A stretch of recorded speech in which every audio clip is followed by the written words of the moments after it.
of nerds. Like, you could be doing so many other things right now. You're like, let me go check out this investing class. So, hello, I am Bernadette Joy. I am the founder at Crush Your Money Goals.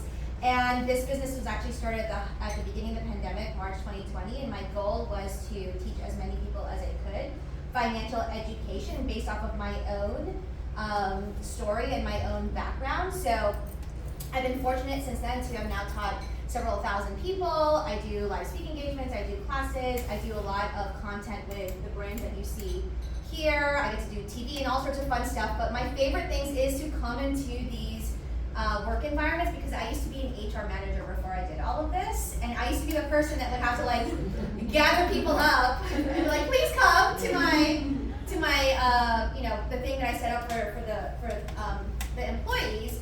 And I will tell you, and so now I'm like thinking, wow, that was a long time ago. My last job as head of HR for a tech company in Charlotte, it was for about around the same amount of people, and most people did not really understand investing, and the sad part was I didn't understand investing, and I was the person that was pushing the 401k, right? So this class is really designed for you to learn about kind of the fundamentals of what you need in order to be able to become a good investor. And specifically, if you want to ever stop working, this class is for you because I'm 37 years old. I have my husband, who's right there in the corner. We have amassed $1.2 million in investments, and we are retired early, meaning I'm here because I want to be. $1.2 million.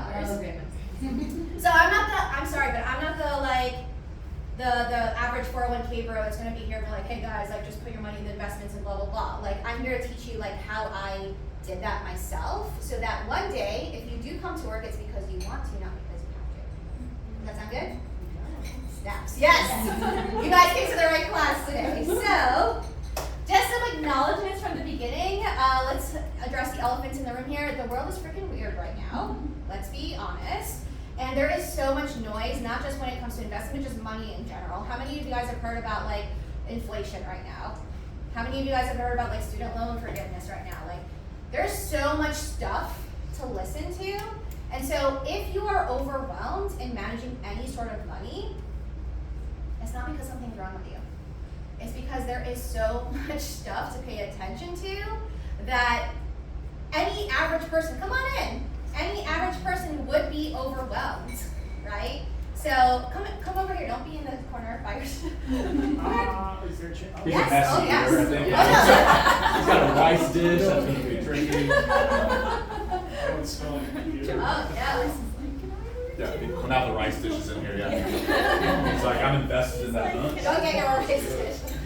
So, if you're feeling overwhelmed or if you're like, oh my gosh, I don't understand what people are talking about, here's the other thing. I used to be in financial services. I used to work for some of the top financial services companies, and they make it more complicated than it really needs to be.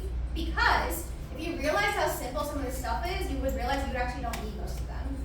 That you can actually manage this yourself. So it is okay if you feel like you don't know what they're talking about, and we're going to talk all about some of the ways that you can overcome those things. So today's topic is investing made simple. And we're not going to be able to cover everything about investing in an hour and a half because it is a very broad topic. So I'm going to cover the basics of like the principles around investing, and then I'm going to try to leave as much time for questions because that's really where, you know, we can get most bang for your buck, pun intended. And like, how often do you get to ask a millionaire like questions about money, right? So today we're going to talk about the most common investing myths. I'm going to show you some of my personal investment like strategies and how I got over the hump of being scared about investing myself, and how you can simplify your own investment plan starting today. And a lot of you either have like really good skin regimens or are young, like so like you've got time on your side to make sure that if you start today, like you can be sure that you'll have enough money for retirement. Okay, so the reason I have these worksheets here for you is because I know we're a digital company, as I've been at many digital companies myself too, but my stupidly expensive psychology degree, the only thing that I learned from it is that our brain sucks for storage. It is not meant for storage, it's meant for processing. And one of the best ways that you can lock something into your brain is to actually write it down, right? So grab a pen too, because like when you write things down, it'll reinforce in your sheet. And this sheet is gonna serve as your commitment to yourself after today, so that you don't just come out of this class and like, oh, that was nice, she was cool, like, I feel inspired. You're actually gonna do something. Okay, so this is gonna be your commitment to yourself after we are done in class today. Now, why my company is called Crush Your Money Goals is because when people ask me, well, how did you pay off $300,000 of debt in 3 years? How did you build your first $1 million of net worth? How were you able to retire early? When I look back at those steps, it spelled out the word crush. And so all of my classes are built around this acronym, and today we're going to specifically apply it to investing. Okay? So, let's get to the C. We're just like hop right into it. So the C in crush stands for clear the mental clutter. Now, even though I'm a finance person, I'm a bit of a woo-woo person too. And I realize that most of the things that people stop themselves from investing is because there is so much mental clutter that they need to clear out first before they can feel comfortable in investing. So let's chat. I'm curious, around the room, what have you heard about investing? Just like, what is the first thing, when someone says the word investing, like, what do you think of? You should do it. You should do it. Diversify your portfolio. Diversify your portfolio. What else? Stocks. Stocks. What else? Real estate. Real estate. 401k. 401k. And some real estate. Real estate. Roth IRAs. Roth IRA. What else? Mark Cuban. Mark Cuban. Yeah, like let's do the whole one. Mark Cuban. Yeah. He is a great investor. Bitcoin. He like that. So great. I'm glad that you mentioned that. Bitcoin. What else? When you think of investing. NFTs. NFTs. 529s. 529s. A little bunch of numbers and letters. Yes. Yeah. 529s. Anything else?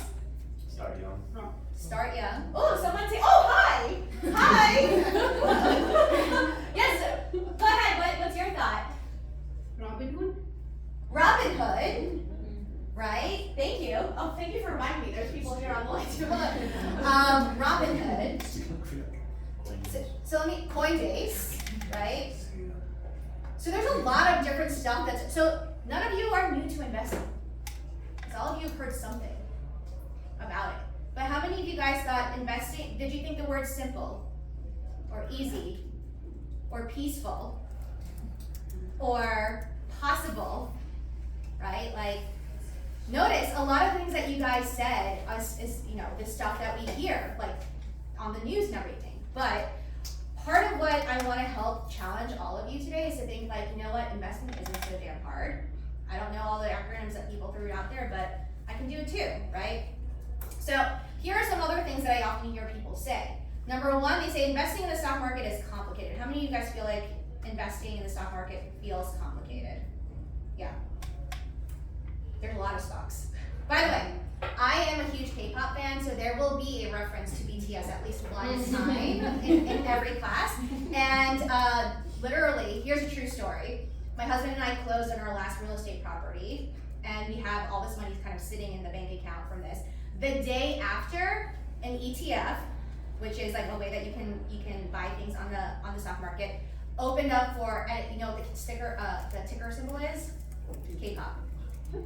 There is now a way for you to buy K-pop on the stock market, right? And I was like, all right, somebody clearly wants to take my money, right? So investing in the stock market is complicated because there are so many choices, there's so many things that you have to look at and consider, but if you kind of clear out all the mental clutter around it, we can make it a lot more simple. You said this, right? It's like start young, like start now, right? So a lot of people say, well, if I'm not investing right now, I'm missing out. And so often, and we'll talk more about this, people end up investing too early, which is like a strange thing for someone, for me to say, right? Because a lot of people say, start early, like you're missing out, timing the market, all this other stuff, right? But if you go into investing without being properly prepared, it will end up being a terrible experience. As some people who, I have clients who are like, oh yeah, all my friends said like, now's the time for Bitcoin. And then stuff happened afterwards and they weren't prepared for that, right? So don't worry if you haven't really started investing, you're not missing out yet. but you do want to make sure you're prepared. And my favorite, if you follow a lot of other personal finance folks, and by the way, I am not a financial advisor, so I'm not going to sell you any products or anything like that. I'm just here to teach, right? So also, for the record, on the video, I'm not a financial advisor, so if you say, well, Bernadette told me that I should invest in this, I'm like, no, watch the video, I did not say that, right? I'm not here to give you financial advice. I'm here to give you financial education, right? But a lot of financial educators will tout the same thing over again, saying, well, the stock market is always going up, it's always going up, so if you like put it in the money, like you will always win.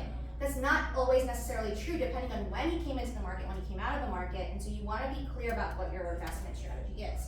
And so, clearing the mental clutter. First things first is, I said I'm a little bit of a woo person. To attract bigger, you need to do bigger, and you need to do bigger by thinking bigger, right? So someone had mentioned, Marissa had mentioned Robinhood and stuff, which is a great way. A lot of people say start small, right? But what I found is that if people are starting out with small things and they don't really go towards investing, like for me, trying to retire early, right? So I want you to take a second right now and write down in your worksheet why. Why are you trying to invest? Why did you show up to class during your lunch hour and say, I want to learn something about investing? We're in the clear. In the clear the mental clutter, or anywhere on the paper.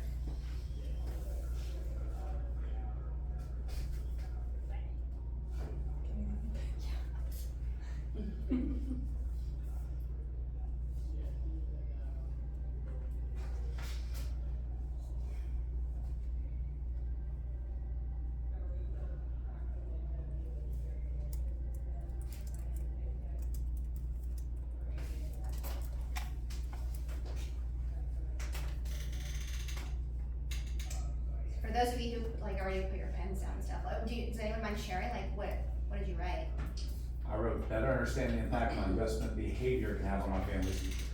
And say what was the last part? How my investment behavior can have an impact on my family's future.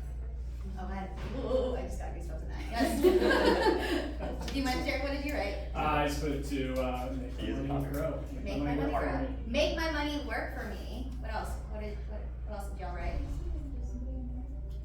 Nope.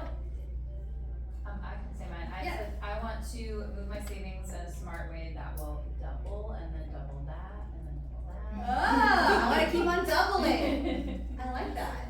Save more than starting. Save more. I love it, right? So part of this exercise is really just coming in and understanding why you're doing this and where your thoughts are going when it comes to investing. And some of the things that I want to clarify, right? So truth number one is you don't need a financial advisor to start. Most people do not, okay? Financial advisors typically, why I did not become one is because typically financial advisors only care about working with you once you've already had at least $250,000 in investments. Otherwise, they're gonna be like, this is literally not worth my time, right? So, one of the things that you wanna think about is, well, how do I get to that first 250? And really, what financial advisor starts coming into play is when you start looking at doing more complicated kinds of investing or different types of investing, or you're trying to withdraw things from your investments. But if you're in the accumulation phase, which most people are, you don't really need a financial advisor. And I have to be very clear, I'm not hating on all the financial advisors, but you have to be very clear about who you're also getting advice from. There's a lot of financial advisors out there who are broke themselves. And so if you hear me say anything today, stop taking money advice from broke people. I don't care if they're your mom, your dad, your brother, your best friend, or whatever it is. Like, that's all fine and dandy. But like, I don't take hair advice from people with mullets. You don't take money advice from people who are broke, okay?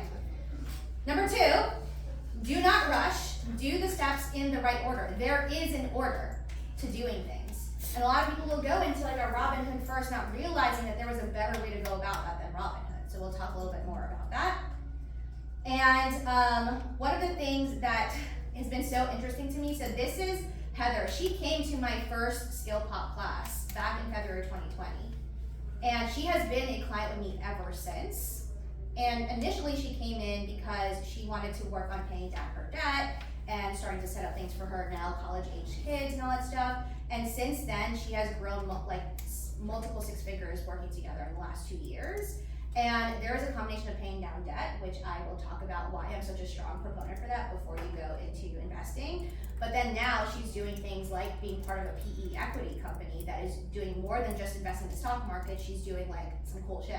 I'm sorry, I'm gonna curse a lot, my bad. So, I'm from New York, my bad. So, number 3 is, in this particular context, we'll talk a little bit about stock market, but stock market is not the only way to invest. And actually, if I'm being honest, the number one way that I really made most of my money was in real estate.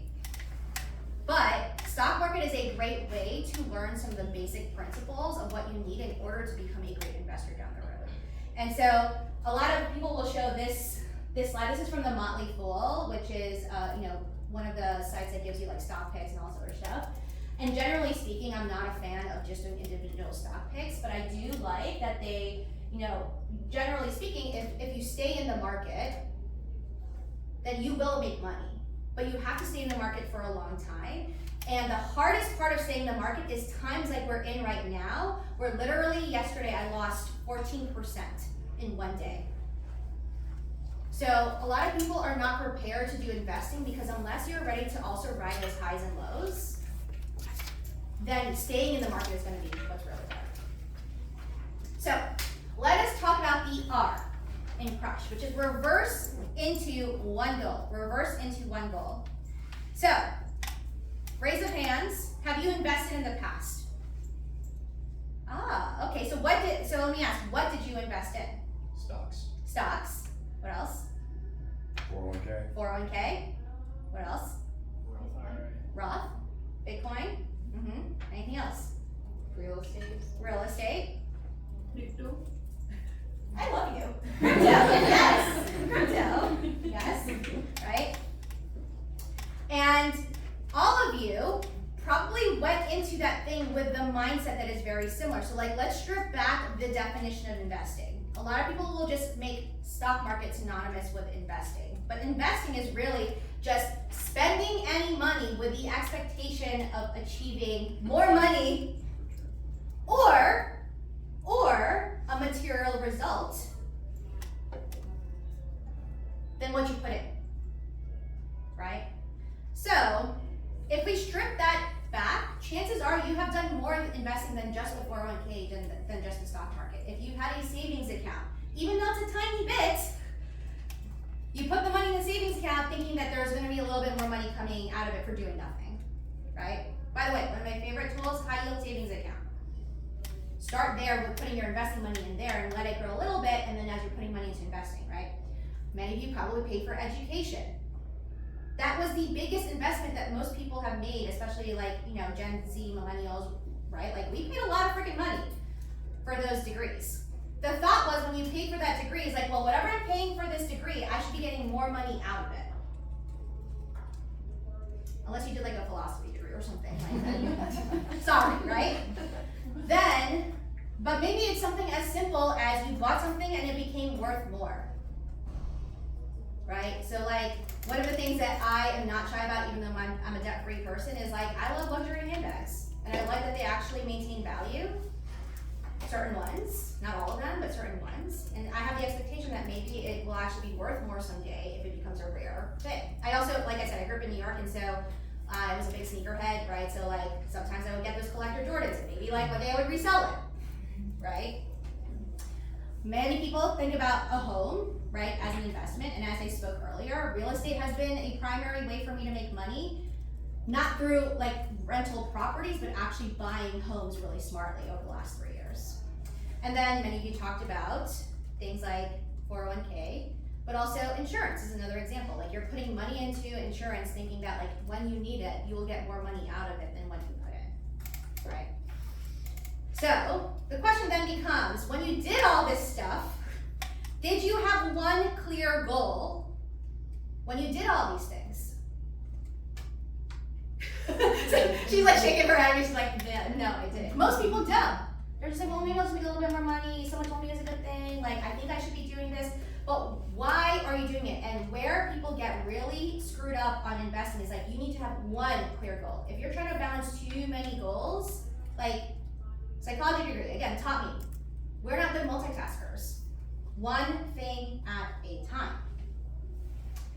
And the fact that we're all living in the same place in Charlotte, North Carolina, most people don't realize that you have $1 million problem and you don't even realize it. And what I mean by that is that if you want to retire comfortably, I'm not talking about balling on a yacht. I'm talking about like living a normal lifestyle. I'm saying this in Charlotte or wherever you are, wherever all of you are. If you're living somewhere in the US, chances are you will need at least $1 million in retirement. That's just facts. So, some of you are like feeling a little sobered by that right now. I did too. I freaked out when I realized that. So let's get clear, and this is what the paper is for. Let's figure out what that goal is for you. When it comes to investing, you need a number, not just a feeling when you go into investing. So how many of you guys heard of FIRE? Can you explain what FIRE is? It stands for something. Yes. Financial independence, retire early. Financial independence, Yeah. retire early. So you have enough money that you can retire whenever you want. Yes.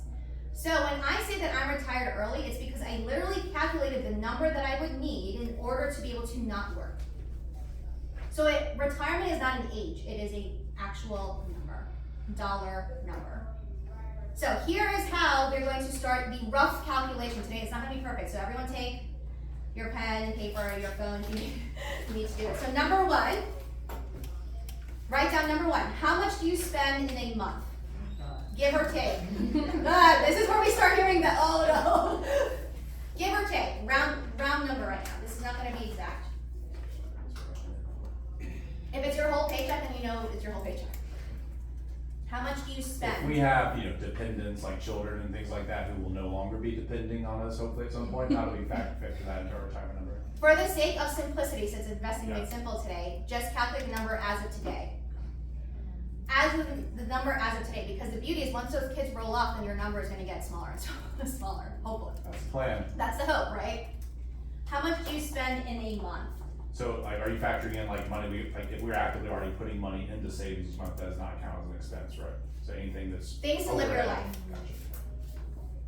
So if I can help clarify this.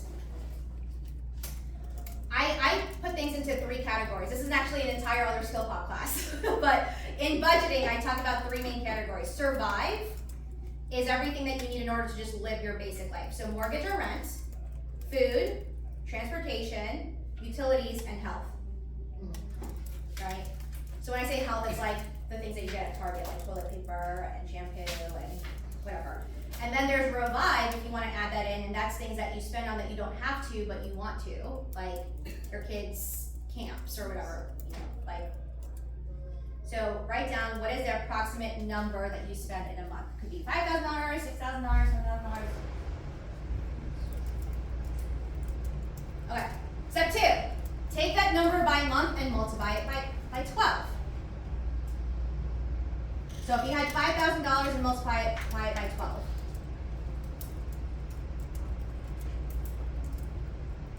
Why do you think, any guesses on why it's 12? In a year. Correct. In a year. Let me know when you're done with that. Raise your hand when you're done with it and we can move on to the next step. Done? Not yet. Okay, some people are still doing it. Some people are still figuring out their expenses. It's okay. Ariel's like, oh my god. No problem. So, how much you spend in a month, multiply that by 12. And let me be clear, this is not an exact science. This is like the starting point for today. Alright. So now you have your monthly expenses times 12. That's how much you spend in a year. Then I want you to take that number and multiply it by 25.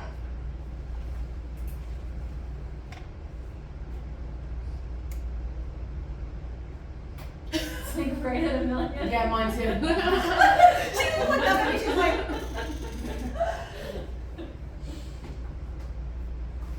well, then you've already moved on to step 4, which is freak out. So, You're like, I don't eat breakfast. I was just thinking, because 25, I'm thinking of years, right? Yeah. And I'm 22, so I'm thinking like Oh, would yeah. I alter? Yeah. Right. Like, Right. would I do 30? Yeah. Good idea. So number at or around $1 million. So I wasn't lying. So if that was a straight line number, that would be, and what was your name again? Kylie, right? If that was a straight line number, that's how much money you would have sitting in a bank account somewhere that you would withdraw from, right? In order to be able to live for the next 25 years. She's like, I'm 22, like what the heck? What am I gonna do for the next 40 years after that, right? So I'm not gonna get into like the nitty-gritty nerdy part of this, but there is a study called the Trinity study. You can look it up afterwards, where basically these like super financial nerds looked at all these different studies to say, at what point can you have enough money that you wouldn't run out? So the key to this number is that you can't just have this money in a bank account, it must be invested. Because if this amount of money is invested, then what happens versus sitting in a bank account? Theoretically, if you did it right. Accumulates. It keeps growing, right? So that's where you start realizing like, okay, like me just hoarding money, not good enough. It's kind of like a replenishing like magical pot of money that if you invest it well, then it will keep replenishing itself. And theoretically, they did this study where they looked at different types of portfolios and people didn't run out for 30 years. Now, there's a lot of different things that happened since the Trinity study, like crypto, like pandemic, like all this other stuff. But it's a good baseline, right, to think about like, okay, this is based in some root facts, okay? So, when I talk about what you need in terms of investing, like this is a baseline number, and most of us are gonna be far off from it. So once like you have your moment, like she did, like freaking out about it for a second, right? Then it's like, but then what can I do towards it? Nothing is not an option, right? So I love he says like, well, I don't eat breakfast anymore, right? But now it makes you start to think, right? One of the reasons I love this number so much is because I also freaked out, right? And when I backtracked into this number, I realized in order to close the gap, I needed to be able to invest another $17,000 a month on top of what I was doing, which was almost like just normal. Like I was just doing my company match or whatever it was. I was like, well, how long am I gonna do that? Right? But I started taking small steps forward, and now I am. I'm investing $20,000 a month, right? So, one of the things that I want you to take a step back and think about today is not all this has to be work. How can I start figuring out ways that I can accumulate the money in order to invest? That's the hardest part. Investing the money itself is not hard. The hardest part is getting the money in the first place. And you're shaking, you're nodding your head, right? Okay, so that gets me into the U in Crush, which is using your assets.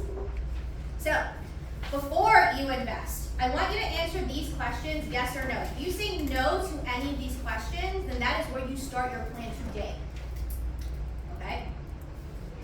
So number one, I hope the answer is yes, because all of you are here right now. Good job. Do you have a steady income? Okay? If, I'm saying this nicely, if your job were to go away tomorrow, do you have a contingency plan for it? And if you don't, we need to start there. Because that will mess up your investing plan, right? Number two, could you pay for all your expenses for a month without having to use a credit card? So what do I mean by that? A lot of people use credit cards. Well, I'm just using it for the points. I'm just using it for the points. And I did that I used to work for Chase, so I get it, right? But what happened when I started doing my debt-free journey and I stopped using my credit card temporarily was that was the first time I ever overdrafted my bank account.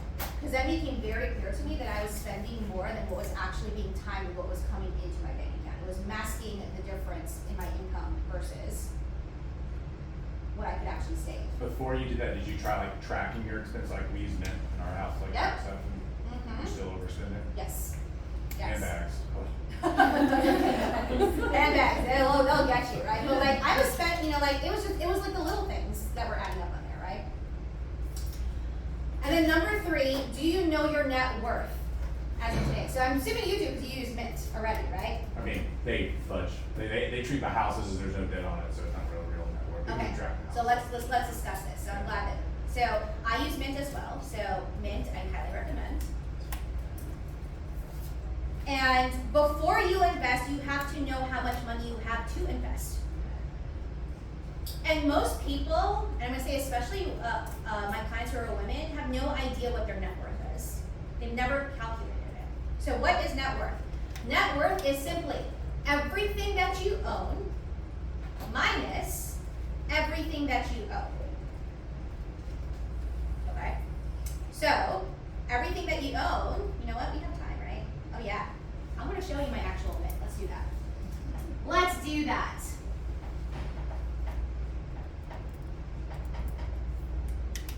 Tell me what financial advisor is gonna show you their whole thing here, right? So this is my Mint. And because you guys should, I feel like you should get nuggets like this, right? So this is my Mint. Let me make sure I don't show you guys my passwords and stuff. That would not be good. Our Mint, actually, because my husband's back there, so his too, right? So this is my actual Mint, right? This is my net worth. Okay? How is it calculated? First off, everything that you have in cash accounts. Everything, right? So, here are all of my cash accounts, and here's the key here. I name them what they're for. Too many people, before they start investing, they have no idea how much money they actually have, and they have all this sporadic money in different places that don't have mutually exclusive uses. So when I say mutually exclusive, meaning there's no overlap between the uses of each of these bank accounts. I have $1.2 million in assets, and I only have 5 bank accounts. And then I meet people who have like $2,000 in cash, and they have 8 different bank accounts. Why? Right? So first things first, do you know where all your cash is? And do you have purposes for each of those bank accounts? So for me, this is my business bank account. This is the money that I'm spending on accredited investing, which is like a whole other category of things. This is what I call dollar cost averaging, which means this is the money that I put into the stock market. This is money that I use just to live my damn life. And then this is my contingency fund, when shit happens, right? Then you have a clear idea of how much money you actually have to invest that's not being used for other things. That is the number one mistake I see beginning investors make, is they're like, oh, I have this extra money, but it wasn't really extra because now your tires went out and now you got no money, right? So cash, then credit cards. My husband and I only have 2, and this one is my Korea trip to go find BTS in October, right? And one of the other places I need you to look at is, so when I talk about credit cards, right, is I'm only using my credit card for like big purchases. I'm not saying that you have to do that too, but it makes it so much easier to track everything when I'm not using my credit card for like random stuff. And I'm gonna be honest with you, like having worked for Chase, like they make more money on you than you were ever gonna make on points, right? So credit cards, investments. So here is where you start seeing a long list of stuff of investments, right? And I'll talk more a little bit about these, but this is everything from 401ks, IRAs, crypto. We have a bank account that's for charity, right? All of these are in our investments. And then bottom here, so to your point earlier, is under here, under property, you can put in your house, your car, things that, because those are assets. Most people don't realize your house, your car, things that you would actually sell for money are part of your net worth. Do we think that Mark Cuban is a billionaire because he has $1 billion in cash sitting somewhere? No. It's because he has assets that are worth that, right? So property would go in here. And so for you, sir, like what you need to do, what I don't have it here anymore because I just sold my house, but you would put in your mortgage, or you would put in the number, if it doesn't sync up with your mortgage, you would put in the amount that's negative. So if you have student loans or something in a debt that doesn't show up in MIT, you put it as a negative and it will actually calculate your proper net worth. Why would this be important to know this? Let me ask that question. Why would it be important for you to know on the daily what your net worth is? Full picture. gives you a full picture, absolutely. What else? Why would this be important to know? It's the foundation for like the number you're trying to hit. Correct, right? So you give a full picture. So number one, people ask me for investing advice all the time. I'm like, I don't know. I can't answer you because that's like asking a doctor what's wrong with me and they have no medical history, right? So you need to know these numbers for yourself. So then when you go and invest, you know what your history looks like. And then to his point, the foundation of this, your net worth is where you can start off. Because what I did for my own investing is like, wow, I have to put that much money into investing. Well, I'm not comfortable with that yet, so let me at least try to get the cash first. Growing your net worth is the name of the game here. You know what else grows your net worth besides investing and saving up cash? Paying off credit card debt. Paying off debt. Paying off debt. So, when I first started Crush Your Money Goals, I would tell people, like, I'm helping people, pay down debt. And they were called the Debt Crushers. And I realized I needed to change it and call it the Goal Crushers because what sounds sexier? Hi, I'm paying off debt, or hey, I'm building my net worth. Even though it means the same thing. It's the same thing.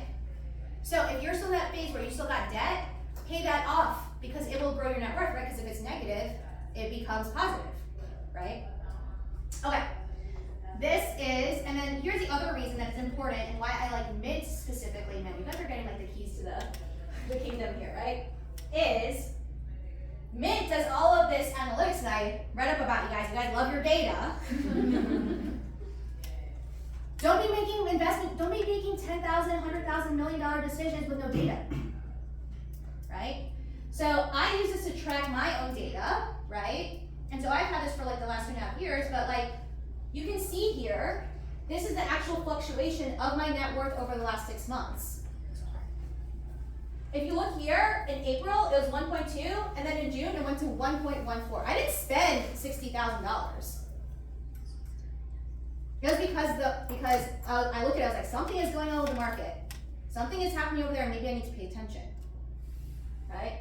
So, in order to understand what you need to know what the trends are as well, and too many of us are too hard on ourselves. And so what I figured out with a lot of my clients is if we're tracking this, like my client that I showed you earlier, Heather, who was in that first skill pop, she had no idea how much she had grown in net worth. The only reason we know is because we've been tracking it all along. And all of a sudden she's saying, I'm not doing enough, I'm not working hard enough, like I'm not doing fast enough. I'm like, you have grown by over 6 figures, like what more do you want, woman? Right? So this is also a great tool to not be so hard on yourself, especially when you're feeling like you don't know what you're doing, okay? All right, so before I move on to the next slides, because I've been talking for a bit, and quite frankly, I need to drink the water. Questions? Any questions that I can answer so far before I move on to the next slides? I mean, someone. Yes. About, you had mentioned that, I just kind of want to understand with the credit cards, like I'm someone who uses them for points and I pay them off each month. Are you saying like that is not like a strategy you recommend? For becoming a long-term investor, no. Correct. So, this is the stuff a lot of people don't want to hear, but like I'm very contrarian when it comes to personal finance. And by the way, like don't take do your research, right? But points is a short-term game. Points is quite frankly, is a beginner game. Credit card game, like credit card points. If you want to become a long-term investor and retire early, then your focus should not be on points. It should be on income and flow. So as a psychology major, I've studied this a lot, right? But like, how many of us have been more willing to buy something because we could just put it on points? I mean, it's a psychological. There's a psychological factor to that. So ever since I stopped caring about points and started focusing on investing and growing, then that I've done. This has happened in 6 years. So again, it's not to say that you shouldn't get the points. I have credit cards. I use it for points, but it's not even a part of my strategy. It just happens to be there. So, great question. Great question. Okay, let me go back to my slides here. That was a good question. What other questions? do you determine how much you should be investing versus saving? Like, do you have a number in mind or like a percentage? Yes. So, first things first is everyone needs to have a contingency fund. So that's the first. Let me ask you a question. What is your purpose in saving? More so as like an emergency fund, but I think again, sometimes when you hear a lot of information, everybody's like save, but also invest. So I don't know like exactly if there's a number to be pinpointed to Yes. saving versus investing. I know investing is the priority, but also what you said too, where sometimes you need to pull money because of life. But Yes. So my recommendation is you have 1 month's worth of contingency fund for your expenses. So that's why I asked all of you like, what is your monthly expenses? So if you said I have $5,000 worth of expenses and you don't have $5,000 saved up, you need to save up money first. The reason for that is because, for my own personal story, so I started HR in 2007 and then I worked for all the banks in 2008, and so all I did was go around and lay people off, right? So I learned at 22, I was like, I ain't gonna let anybody control my financial future, I'm gonna make sure I have money saved up, right? And when I went around to lay these people off, unfortunately, the company offered them a 30-day severance package, right? And so in my mind, the amount of money there is not about the amount of money itself, it's the buying yourself 30 days to figure out what your next move is if something were to happen. Now, if you don't have any other debt, so if you have no credit card debt, no car loan, basically anything other than a mortgage, then I would bump it up to 3 months. But most people, when I look at their finances, I can tell you right from the beginning what's wrong with their finances because most people do not have enough cash. And then when they try to go on this investing journey, then they stop, they get off track, whatever it is, because something will happen. Okay, sorry, you said 3 months if what? If you have no other debt other than a mortgage. Well, 1 month. Yes, correct. Because That's you probably counterintuitive. can't save that amount of money if you have all that debt that you're probably trying to pay, right? Is that why? I see, I've now looked at Oh, I maybe, see what you're saying. yeah, Because your expenses are probably less, so you probably want 3 months. partially that, but yeah, okay, that's another way to think about it, right? So let's discuss this. I say have a month first because you'll hear a lot of other people say you should have $1,000 or you should have whatever, right? But most people have other debt other than just mortgage. Most people have the car loan or something, whatever, right? And I have seen too many people hoarding too much cash when it could have been paying down debt that eventually will come off of your expenses. So think about it. If you have a car, here's a, I talk about this in my budgeting class. Apparently you guys need to have me back for a budgeting class, it sounds like. But I talk about this in my budgeting class, right? When I paid off my student loans, my car loans, my credit cards, and then eventually my mortgage, the reason that my FIRE number is so low is because I don't have any of those things. So I went from having to need $6,000, $7,000 a month to like under $3,000. So if you have cash that's just sitting around doing nothing and you have debt, you're literally losing the money that's getting leaked out on the other side. So I had a client in real time, I'll tell you a true story right now. I have a client right now who's almost turning 50 and still has student loans. And those student loans have stopped him from building his business, from going on vacations, because every time he looks at the students, he's like, I can't afford it. He has enough cash to pay off those student loans. Why would you hold on to the student loans that have been holding you back from your life when you could have just been done with it? But it was because he grew up Filipino like me, actually, and it's like, you need money in the bank. If you don't have money in the bank, then but no one ever told us, Filipinos, like, well, if you have the money in the bank, but you also have that much in debt, you actually have nothing. Because net worth, it cancels out, right? So 1 month first, to going back to your original question, which obviously sideways into a whole bunch of other questions. 1 month first if you have other debt, 3 months if you have no other debt, other than a mortgage. And that's how much you would have in savings. Once you're past all that stuff, if you saw my bank account, it has a bunch of cash in there right now, that's because now I'm at the point where all that cash is sitting there waiting to be invested. That's because I don't have any other bills to pay. Got it? Okay. Great questions. All right, so let's talk about the S in Crush, which is spend shamelessly. Spend shamelessly. Not like shaming you for your, like Taco Tuesdays and your lattes and all this other stuff. Like, I'm not about that. So number 4. Oh, actually, we just talked about it. Number 4. Do you have at least 1 month's worth of expenses in cash? So we already discussed that. Number 5. Could you afford to lose all your investments? That is the one question people do not ask themselves before they go into Bitcoin, before they go into Robinhood, before they, could you afford to lose this money? Because it is possible for it to go to 0. Not likely, but it's possible. True story, my husband and I, we are invested in blockchain, which is the technology behind Bitcoin, but not Bitcoin itself. That investment has gone from 90,000 to 30,000 in less than a year.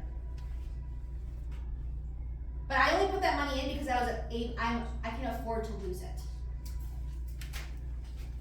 So, do not be putting any money into investments that you cannot afford to lose, either financially or emotionally. But if I'm hearing you right, I've lost money too, right, in crypto and other investments. Theoretically, yes, but unless you cashed out, yes, but yeah. So, what I should have, and I did that because I was like, yeah, I can afford to lose this if I lose it, so I was okay with it. But theoretically, I also have debt, or not theoretically, I have debt. So, what I'm hearing from you is I should have focused on paying off that debt first, then if you can afford to lose your investments, that's when you can answer yes to that question. Correct. Correct. So let's discuss this because this is a contentious topic. There's very polarized camps in the financial space, right? So let me ask this question: if you have less debt, do you therefore also have less risk in your life? Yes. Who tends to be better investors? People who can take on less risk or more risk? More risk.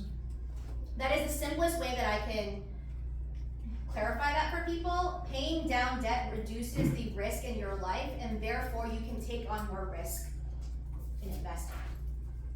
Here's the other fun part of paying down debt, is it is a guaranteed return, right?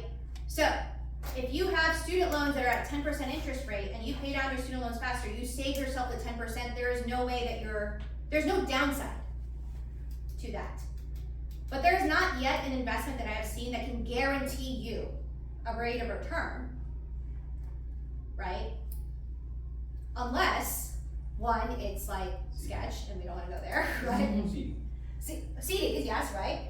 But even then, it's going to be locked up, right? It's going to be locked up in, the trade-off you pay for that is that you can't touch the money for X amount of time, right?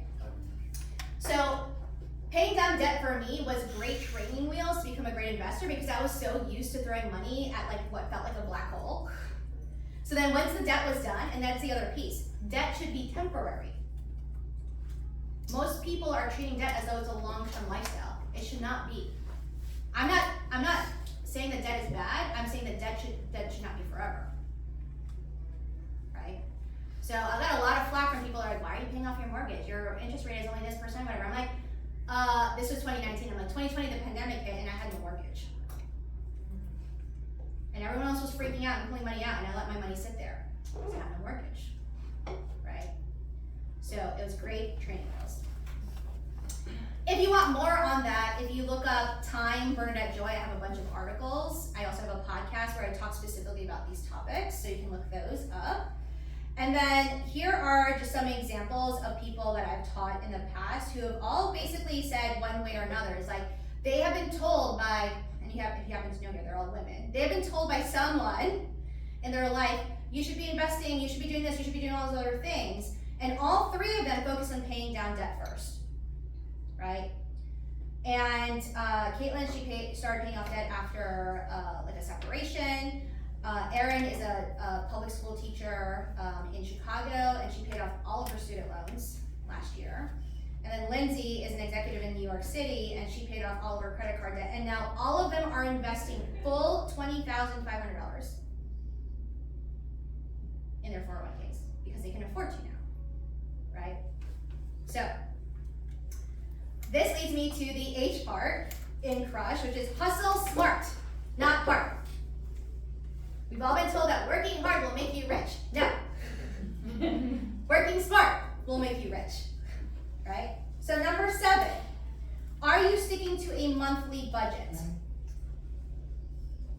If you don't have a budget, then the answer is no. If you're not sticking to it, the answer is no. If you're not doing it every month, the answer is no. Like I said, I teach a class on budgeting. It is the most popular class that I teach at the Ant Skill Up. That's the one I wanted. I'm enjoying this, but that's the one I was like, you gotta learn how to budget before you can invest. Well, now you know. So, I'll let you go. Let me go back. Are you sticking to a monthly budget? The answer is no. We need to go there first before you start investing. Because then guess what? You'll know exactly how much money you have to invest. Number 8, are you investing money that you won't need for the next 10 years? So what do I mean by that? Is a lot of people look at Robinhood as an example, as this place to start investing. And I started with Acorns, which is kind of like a similar platform. But when market goes up, market goes down, there is always the temptation to start pulling it out because it's like, oh, this is scary. So are you looking at money that you won't need for the next 10 years that you can let it sit and grow? And then number 9, are you maximizing your retirement account first? Maximizing.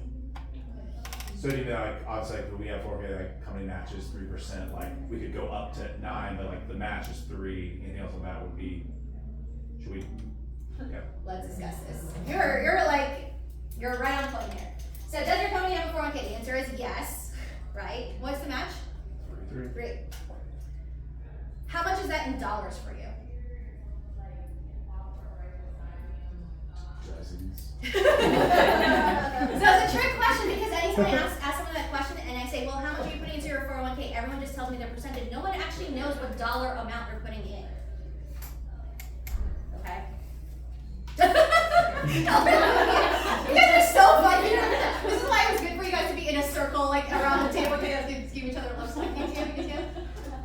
I was guilty of that too, so I'm not trying to shame you on that. It's designed that way. It's designed that way. So one of your homework assignments right now, go look at your last paycheck and see how much is actually coming out of your paycheck towards your 401k. Is that number even close to what you need to be putting into investing? The answer is probably not, right?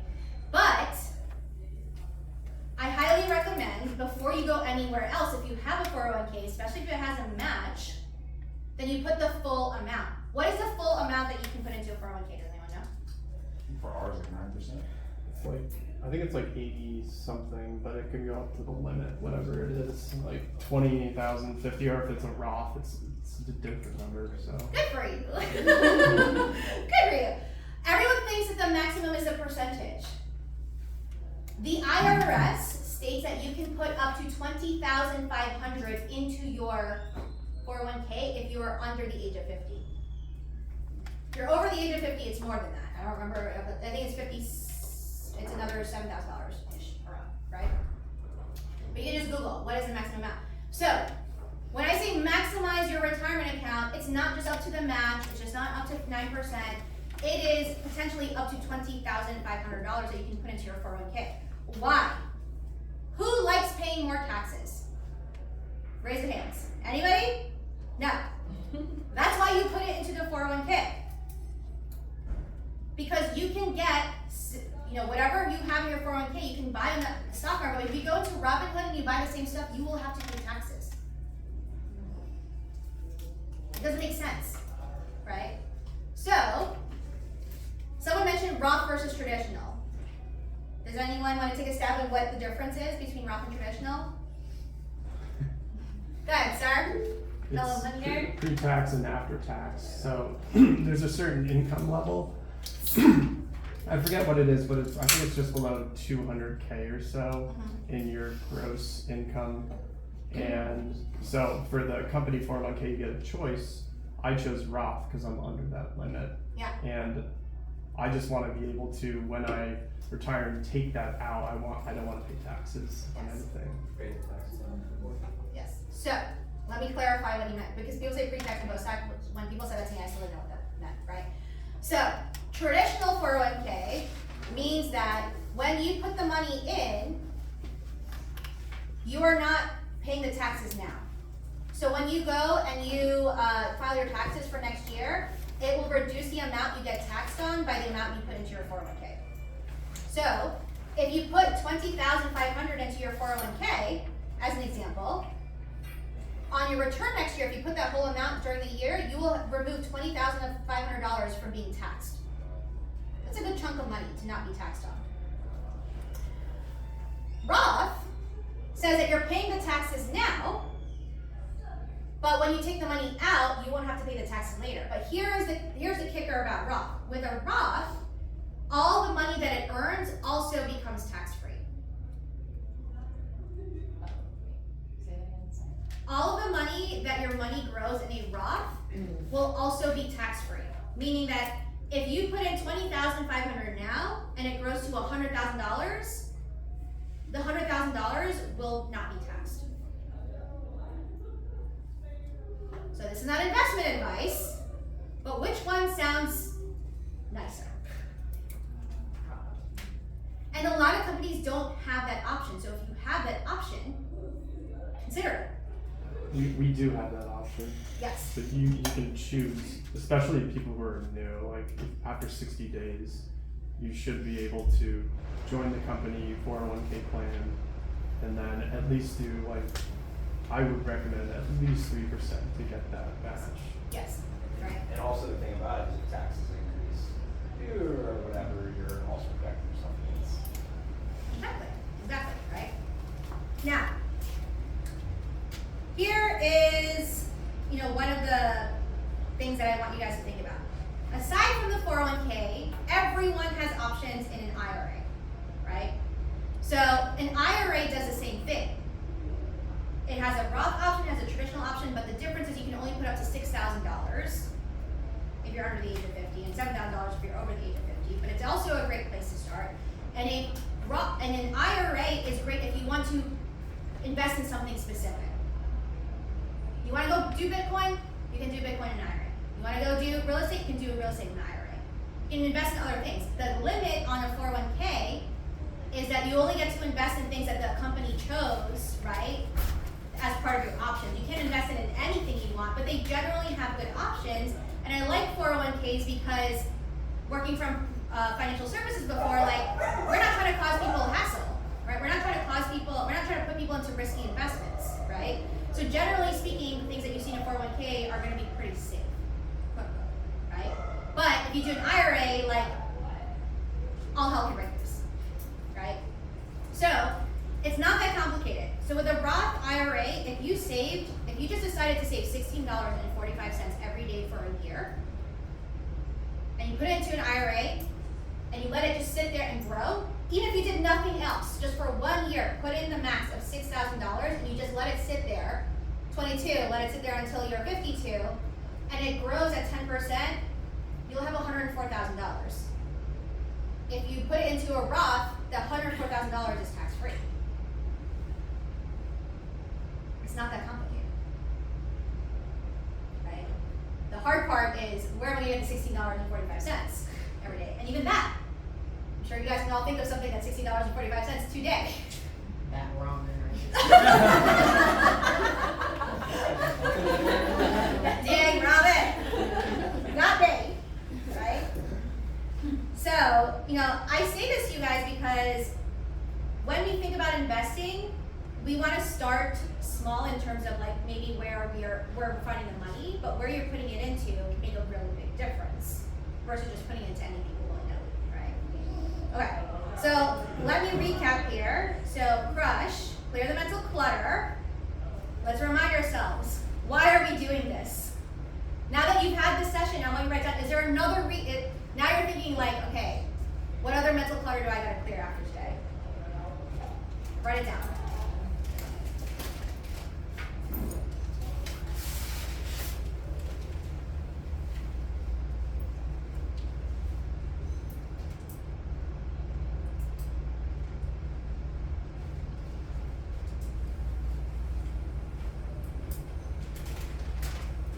Reverse it to one goal. The things that you need to look into the one goal. Recalculate your fire number because it was rough. right now. Get Ariel to let me come back for budgeting, and then we'll talk about like how to like get this number exact. And then also calculate your net worth if you haven't already. And then you using your assets. Are you using your assets to the best of your ability right now? Do you have a contingency fund? Do you know where all your cash is? Are you using your credit cards wisely? S, spend shamelessly. Do you have a budget? Are you spending money on things that now you're like, maybe I'll put a little bit more into the investing. I don't have to go balls to the wall here, right? But maybe one less ramen, right? And then hustle smart, not hard. Are you maximizing your retirement accounts first before you go and delving into other places? And are you focused on paying down debt because that grows your net worth?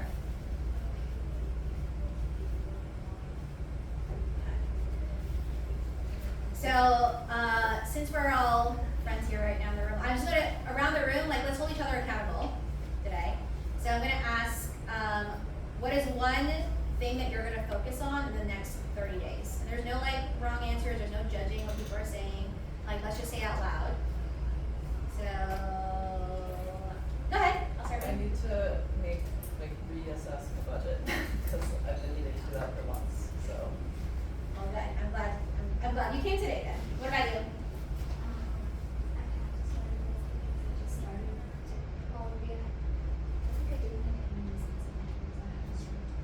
Okay, so we're gonna read up on the 401k today. It sounds like awesome. What about you? So I know I have 401ks from previous jobs that I need to go like find and like put them in one place. Yes. Okay. Do me a favor and message me. My email address is on the bottom. I have a resource for you that they'll help you collect all them Okay. and like roll them over for you, and it's free. Okay. Awesome. So on that point, the good point here is if you have 401ks from previous employers, really consider rolling them over into either your current 401k or into your IRA, because as it's sitting there, it's collecting fees from your old employer, and you don't have any control over what it's being invested in right now. So you can take those 401ks, roll it into your IRA or roll it into your 401k and decide what you really want to invest in going forward. And for the sake of simplicity, investing made simple, why have 2, 3, 4 different accounts that all do the same thing? They all serve the same purpose. So that's a great to do. So if anyone has rollover 401ks, like go chase them down. Yes. I need to figure out my number and then my fire number and then figure out like what I need to be investing or how I get there. Yes. I need to get there. I feel Yes. Well, you can email me and we can talk more about it. Once you figure out what the gap is and you want someone to help you with that, feel free to email me. Okay. And a place to start too, by the way, is you can figure out your fire number and you can figure out what your net worth is and at least figure out how to close the gap with difference. Yeah. What about you? Definitely reconfiguring my budgeting. I'm really gonna get Mint that looks like it will organize my life, because I feel like I'm doing a lot of Excel sheets and putting numbers in different spots. So, and I like how it paints like a clear picture of where you stand. So, Good. What I will tell y'all, especially those, because I meet a lot of people who are like, oh, I built this awesome spreadsheet, like look what it can do. And I'm like, Mint is owned by Intuit. Intuit is the same company that does TurboTax. I promise you they built a better engine than any spreadsheet that you could build yourself. And it's like real time. And it is in real time. That's the other thing. So one of the things that I teach in just across all my classes, if you're spending a lot of time doing busy work, you're not managing money. You're just doing admin work. The point of this is to make decisions. So getting on an automated thing is going to make a world of difference in the anxiety level that you have when you're your money. What about you back there? Well, the Mint app is definitely really great. Yeah. I'm definitely gonna look into that. And then also looking into how to build savings accounts, because I've heard about this and I just haven't really done a ton of research, because I know that the savings that I have currently in my bank, like I'm probably not getting as much as I probably can get elsewhere, so Yes. doing more research. Awesome. So I personally like Ally and Discover.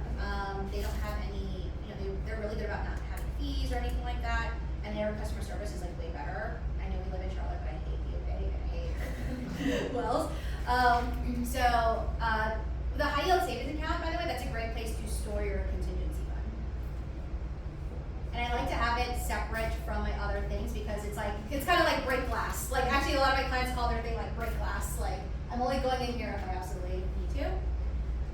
And the difference is not gonna feel huge, but like a regular savings account, usually it's between 0.01% to 0.03%, whereas like a high yield savings account, depending on like what the interest rates look like, is 1% to 3%, which like doesn't sound like a lot, but comparatively it's like 10 times more, 100 times more. What about you? Yeah, budgeting is one, and like I have a lot of like money in different places. Like shoes is one, like all different things that I don't know how much money I have, like invested in things already. So like just trying to get like a understanding of what is out there and like is there better places to put that money? Yes. So I have some clients who have some interesting things in their assets. So I do have a client who has like a sneaker collection as part of their assets because they could theoretically sell it for thousands of dollars. Yeah.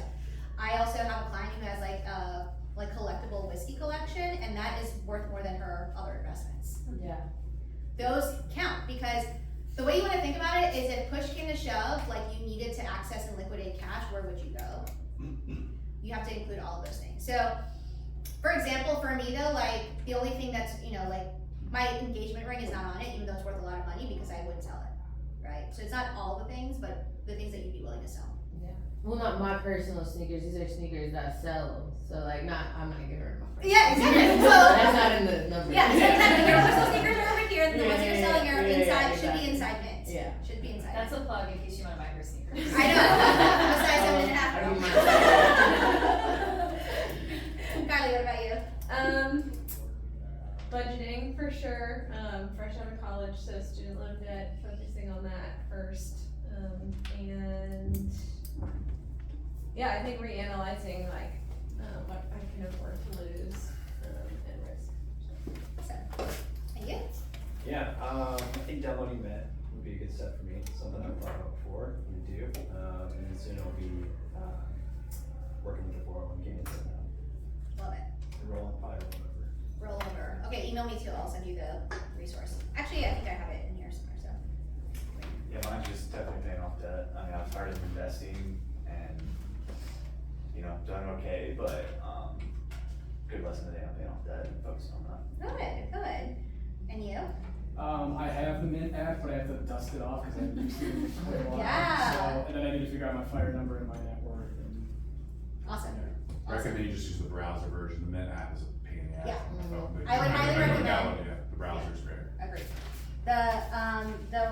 The app version, it doesn't have as much capability, and the app version also doesn't let you like screenshot things. So like I like screenshot things from the browser version.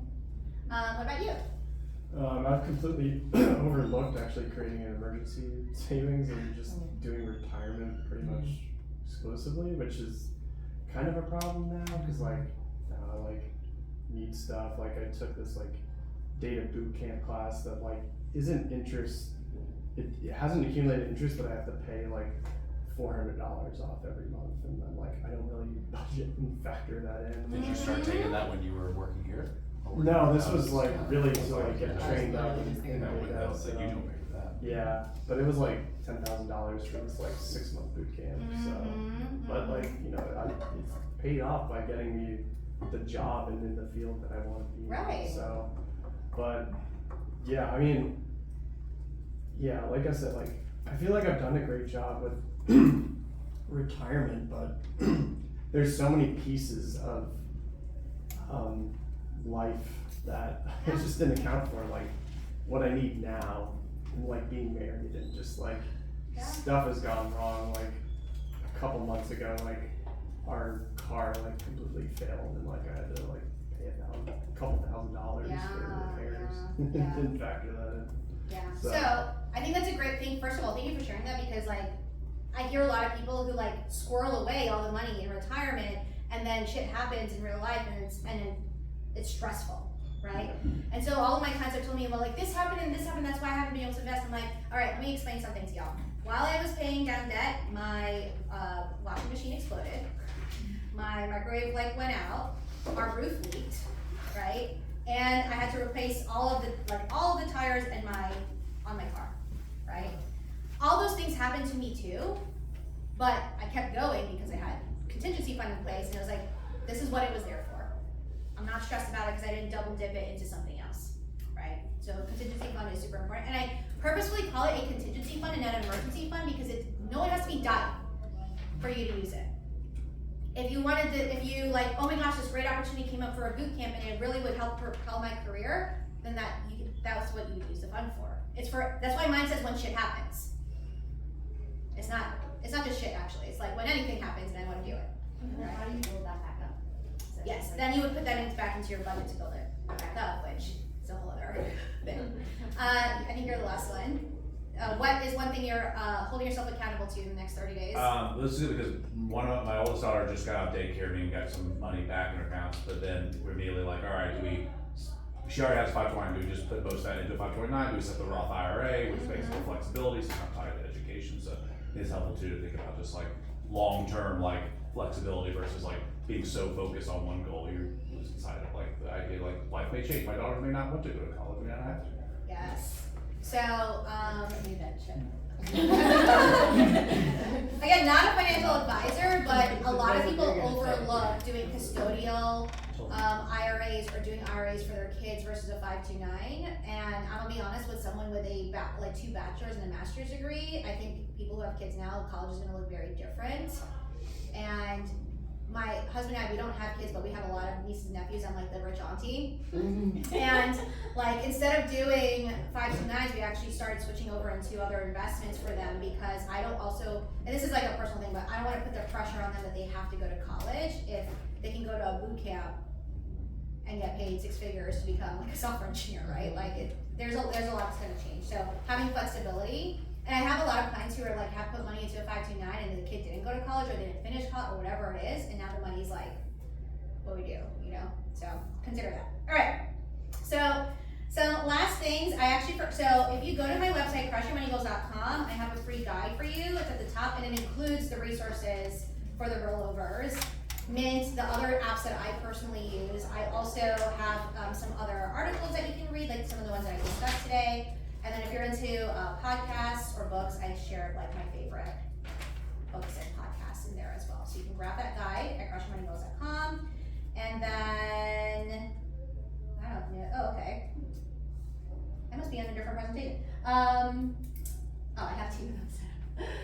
The last thing is, if you want to connect with me on social media, I'm at Bernadette Joy. And it's just, if you look up my name, Bernadette Joy, I'm on Instagram and LinkedIn primarily.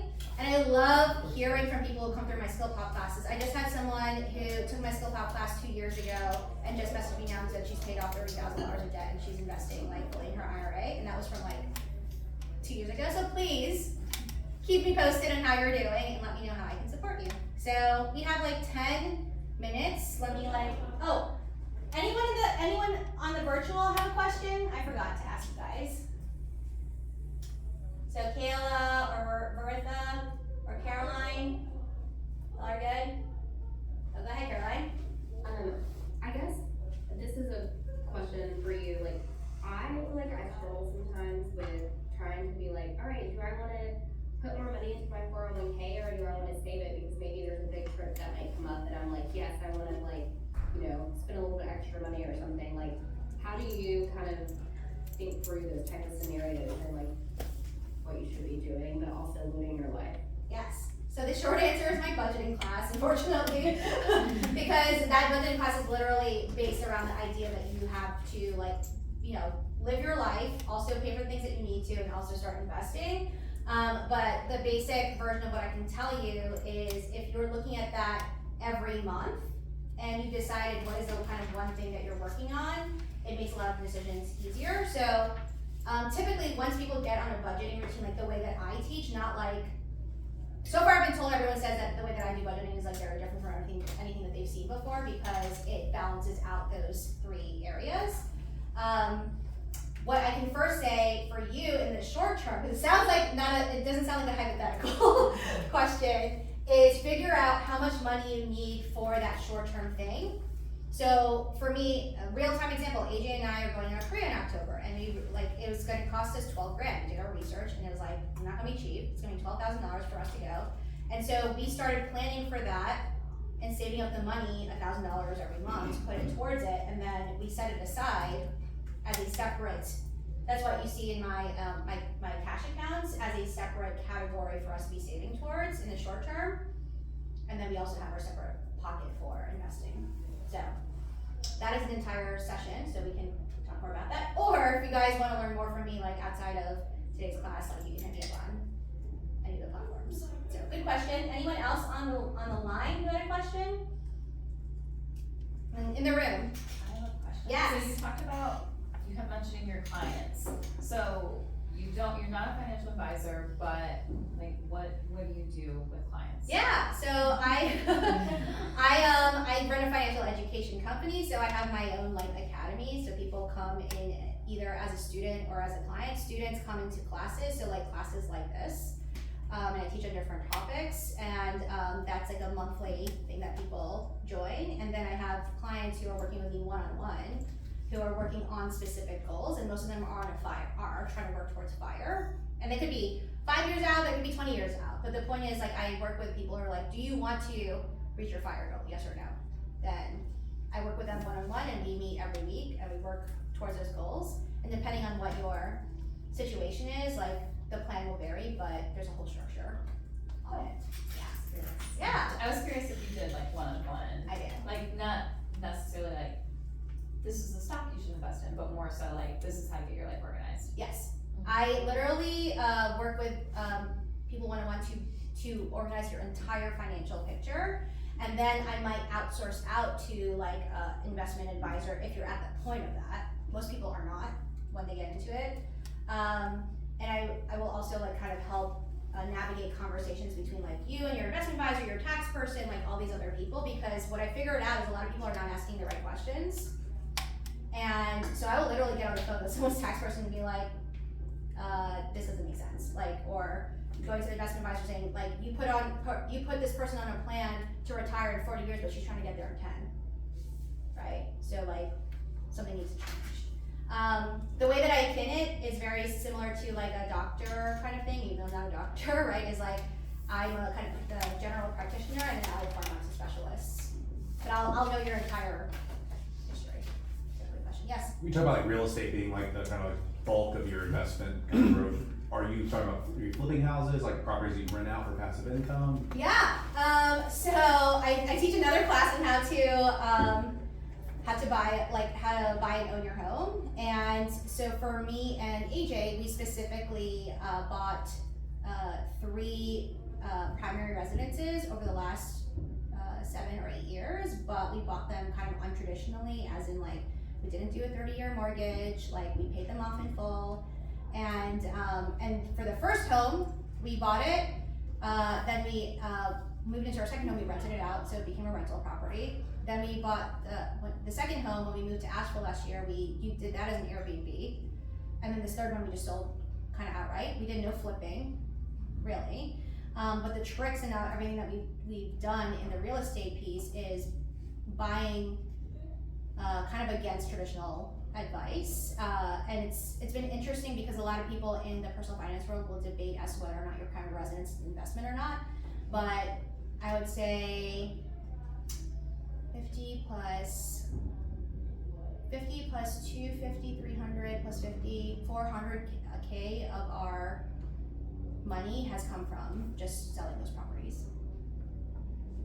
So I love teaching people how to buy houses smartly, either for your own primary, like for your primary residence, with the idea in mind that you will become FIRE. Great question. All right, I have 5 more minutes. Any other questions? Exactly. That's good. These are good questions. Well, there's nothing wrong with ending a meeting early. So if you have any individual questions that you didn't feel comfortable, you can come up to me. I'll be here for the next couple of minutes. And otherwise, I so appreciate you guys. I hope you guys have a wonderful rest of your day. And we will